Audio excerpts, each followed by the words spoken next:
Hello guys, WhatsApp. ഇന്ന് ഞാൻ നിങ്ങളെ പരിചയപ്പെടുത്താൻ പോകുന്നത് മൈസൂരിലെ 4 പ്രധാനപ്പെട്ട ടീ സ്പോട്ടുകളാണ്. ഇത് 4ഉം വരുന്നത് വാൽമീകി മെയിൻ റോഡിലാണ്. ഒന്ന് നമ്മുടെ മുംബൈ ചായയാണ്. ഇവിടുത്തെ ചായയുടെ ഒരു പ്രത്യേകത എന്താണെന്ന് വെച്ചാൽ ഇവർ ചായയിൽ കുറച്ച് റോസ് പെറ്റൽസൊക്കെ ആഡ് ചെയ്തിട്ടാണ് തരുന്നത്. അത് ഓപ്ഷണലാണ് കേട്ടോ.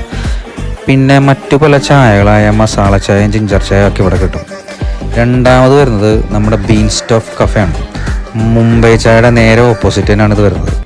ഇവിടുത്തെ സ്പെഷ്യാലിറ്റി നല്ല ടേസ്റ്റുള്ള ബ്രൗണിയുടെ കൂടെ നല്ല കാശ്മീരി കാവ കൂടി കിട്ടുന്നുള്ളതാണ്. കൂടാതെ ഇത് നല്ല കപ്പിൾ ഫ്രണ്ട്ലിയാണ്. കൂടാതെ നമുക്ക് നമ്മുടെ ഫ്രണ്ട്സുമൊക്കെ ആയിട്ട് വന്ന് കുറച്ച് സമയം ചില്ല് ചെയ്യാൻ പറ്റിയൊരു സ്ഥലം കൂടിയാണത്. മൂന്നാമത് വരുന്നത് ബീൻ സ്റ്റോപ്പിൻ്റെ തൊട്ടടുത്തുള്ള പട്ടാക്കയാണ്.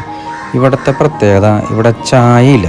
പിന്നെ എന്താ ഉള്ളത്, ഇവിടെ ഉള്ളത് ഈ ചാറ്റ്സ് ഐറ്റംസായ പാനിപൂരി, മസാലപ്പൂരി, ദഹിപൂരി, പിന്നെ നമ്മുടെ പാവ് ഭാജി, വടാപ്പാവ്, പിന്നെ നല്ല ക്വാളിറ്റിയുള്ള സ്വീറ്റ്സ്, പിന്നെ എണ്ണക്കടികളും. പട്ടാക്കയിലെ സ്വീറ്റ്സ് ഇതായി ഗുഡ്കാഗുള്ള എന്ന് പറയുന്ന ഒരു സ്വീറ്റ് നല്ല ടേസ്റ്റ് ആയിരുന്നു. എനിക്കും കുട്ടികൾക്കൊക്കെ വളരെ നന്നായിട്ട് ഇഷ്ടപ്പെട്ടിരുന്നു. നാലാമതായി എനിക്ക് ഏറ്റവും ഇഷ്ടപ്പെട്ട ഷോപ്പ് ചൗച്ചോ ബാത്താണ്.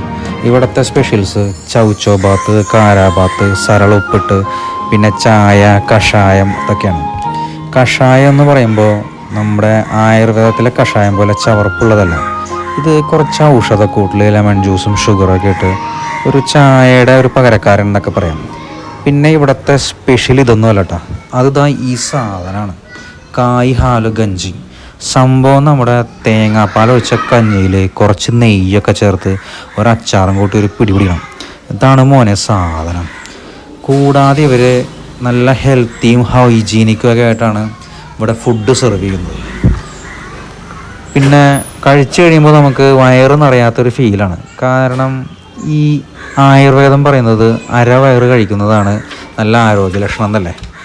അപ്പം നിങ്ങളെല്ലാവരും പോയി കഴിച്ചിട്ട് ഏറ്റവും നല്ല സ്പോട്ട് നിങ്ങൾക്ക് ഇഷ്ടപ്പെട്ട ഏതാണെന്ന് കമൻറ്റ് ചെയ്യൂ. ബൈ.